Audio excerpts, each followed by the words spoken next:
नमस्कार दोस्तों, मेरे YouTube चैनल में आज आपका फिर स्वागत है।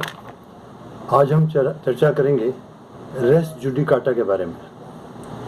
इससे पहले मेरा आपसे अनुरोध है कि आप मेरा वीडियो पूरा अंत तक देखें ताकि आप रेस जुडिकाटा को अच्छी तरह से समझ सकें। धन्यवाद। तो आओ दोस्तों शुरू करते हैं। रेस जुडिकाटा लैटिन वाक्यांश है जिसका मतलब ये है कि सब्जेक्ट मैटर डिसाइडेड। रेस का मतलब सब्जेक्ट मैटर और जुडिकाटा का मतलब डिसाइडेड, एडजस्ड या एडजुडिकेटेड। सो मैटर इज डिसाइडेड, इसका मतलब है। ऑब्जेक्ट जो है डॉक्ट्रिन ऑफ, ये इसको डॉक्ट्रिन ऑफ रेस जुडिकाटा कहते हैं और इसका ऑब्जेक्ट ये है कि मल्टीपल लिटिगेशन को ख़त्म करना। कई मुकदमे ऐसे होते हैं, लोग ऐसा कि सेम मुकदमा है, सेम उसका मैटर ऑफ इशू है, सेम पार्टीज़ हैं, सेम टाइटल है और लोग कोर्ट में बार बार कोर्ट में ना पहुँचे। इस वजह से रेस जुडिकाटा का प्रिंसिपल लागू किया गया है, अप्लाई किया गया, इम्प्लीमेंट किया गया है। एक उद्देश्य और भी है रेस जुडिकाटा होने से। ये रेस जुडिकाटा जस्टिस, इक्विटी और गुड कॉन्शियंस पर काम करता है।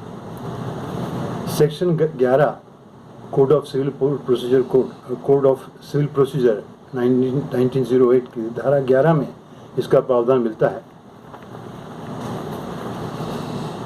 ये धारा 11 कहती है कि कोई न्यायालय किसी वाद या मुकदमे केस को नहीं सुनेगा या उस पर विचार नहीं करेगा जिसमें कि किसी अन्य सक्षम न्यायालय द्वारा डायरेक्टली और सब्सटेंशियली किसी भी मामले को सुना गया है और सुनकर फैसला किया गया है जिस मुकदमे में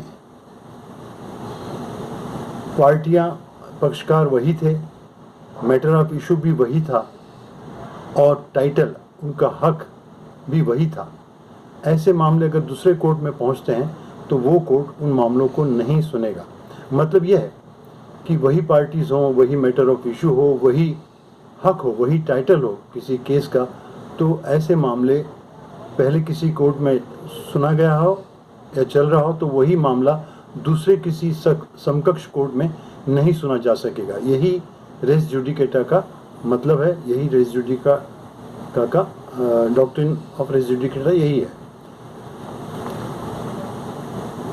रेस जुडिकाटा की डॉक्ट्रिन जो है वो 3 लैटिन मैक्सिम के सिद्धांतों पर आधारित है। पहला सिद्धांत वो है, जो मैक्सिम है वो ये है, नेमो डिबेलिस वेक्सारी प्रो उना इट इडम कॉजा। इसका मतलब ये है कि no person should be vexed twice in the same matter. मतलब कोई भी किसी भी व्यक्ति को एक ही मामले में 2 बार प्रताड़ित नहीं किया जा सकता, परेशान नहीं किया जा सकता, 2 बार सजा एक ही मामले में नहीं सुनाई जा सकती। दूसरा प्रिंसिपल है इंटरेस्ट रिपब्लिक के प्रो उट सिट फिनिस लिटियम। इसका मतलब है there should it is in the interest of the state that there should be an end to litigation. ये राज्य के हित में भी है कि व्यर्थ के मुकदमेबाजी को ख़त्म किया जाए। There should be a conclusiveness in any litigation in litigations.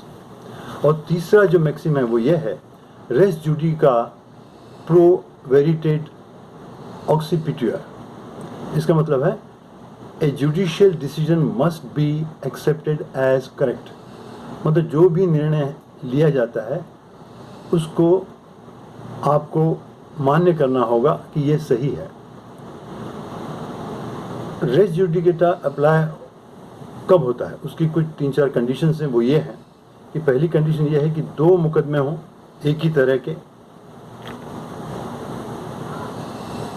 2 ही मुकदमे हों एक ही तरह के, किसी भी न्यायालय में चल रहे हों, या एक मुकदमा किसी न्यायालय में पहले से चल रहा हो और दूसरा मुकदमा वही मुकदमा दूसरे न्यायालय में आया हो। मैटर इन इशू भी दोनों मामलों में दोनों न्यायालयों में सेम होना चाहिए। और तो और जो टाइटल है मुकदमे का वो भी दोनों मुकदमों में सेम होना चाहिए। पार्टीज और उनके रिप्रेजेंटेटिव भी दोनों कोर्ट में सेम होना चाहिए, तो ही ये रेस जुडिकेटा वहाँ अप्लाई होगा। चौथी कंडीशन ये है कि पहले मुकदमे में अगर कोई रिलीफ मांगी गई है तो उस रिलीफ को ग्रांट करने का जुरिस्डिक्शन पहले कोर्ट का होना चाहिए। तो ये 4-5 कंडीशंस हैं जहां रेस जुडिकेटा अप्लाई होता है। सेक्शन 11 सीपीसी में कुछ स्पष्टीकरण भी दिए गए हैं, वो स्पष्टीकरण ये है। पहले सेक्शन 11 में ये कहा गया है कि फॉर्मर सूट क्या हो, कौन सा कहलाएगा? फॉर्मर सूट वो कहलाएगा जहाँ के निर्णय पहले हुआ है, न कि वो कोई मामला दायर हुआ है। दायर तो पहले होता है, बाद में निर्णय होता है, लेकिन ऐसे मामले जहाँ निर्णय, फॉर्मर सूट वही कहलाएगा जिसमें निर्णय पहले हुआ है। दूसरा, कॉम्पिटेंस ऑफ कोर्ट भी देखा जाएगा कि वो जो कोर्ट जो उस मामले को सुन रहा है वो कॉम्पिटेंट है, उसका जुरिस्डिक्शन है या नहीं है। तीसरा, फॉर्मर सूट में मैटर ऑफ इशू भी वही होना चाहिए जो कि सब्सिक्वेंट कोर्ट में होना चाहिए। सब्सिक्वेंट कोर्ट में भी वही मैटर ऑफ इशू लिया गया हो। जो रिलीफ फॉर्मर कोर्ट में मांगा गया था लेकिन वो रिलीफ ग्रांट नहीं हुआ है, तब भी ये रेस जुडिकेटा वहाँ अप्लाई होगा। अगर नया रिलीफ आपने मांग कर ली है तो वो उसके लिए नया मामला होगा, वहाँ रेस जुडिकेटा अप्लाई नहीं होगा। Matter of issue farmer suit में मैटर ऑफ इशू जो है दोनों पार्टीज ने या तो एडमिट करना चाहिए या डिनाई करना चाहिए, तभी ये रेस जुडिकेटा का सिद्धांत लागू होगा।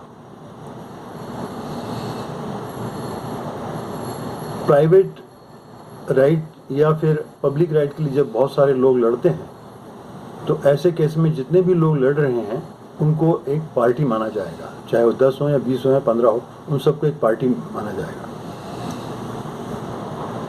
रेस जुडिकेटा का डॉक्ट्रिन जो है वो एग्जीक्यूशन ऑफ डिक्रीज और ऑर्डर्स में भी लागू होता है।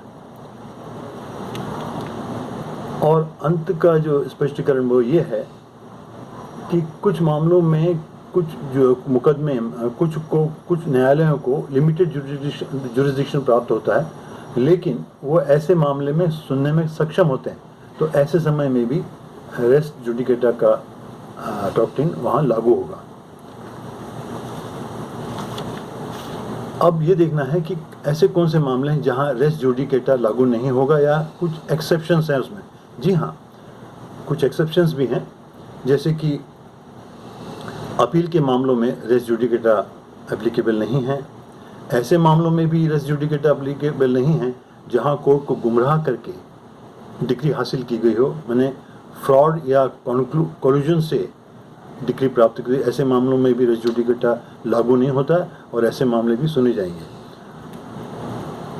और ऐसे मामले में भी लागू नहीं होता जहां कोर्ट का जुरिस्डिक्शन ही ना था और उन्होंने निर्णय दे दिया, तो ऐसे मामले में भी रेस जुडिकेटा का डॉक्ट्रिन अप्लाई नहीं होगा। तो दोस्तों, आज हमने रेस जुडिकेटा के बारे में चर्चा की। आशा है आपको मेरा वीडियो पसंद आया होगा। कृपया इसे लाइक करें, शेयर करें और सब्सक्राइब ज़रूर करें। कृपया कमेंट में अगर मेरे वीडियो में कुछ कमी है तो उसे भी बताएं। धन्यवाद। नमस्कार।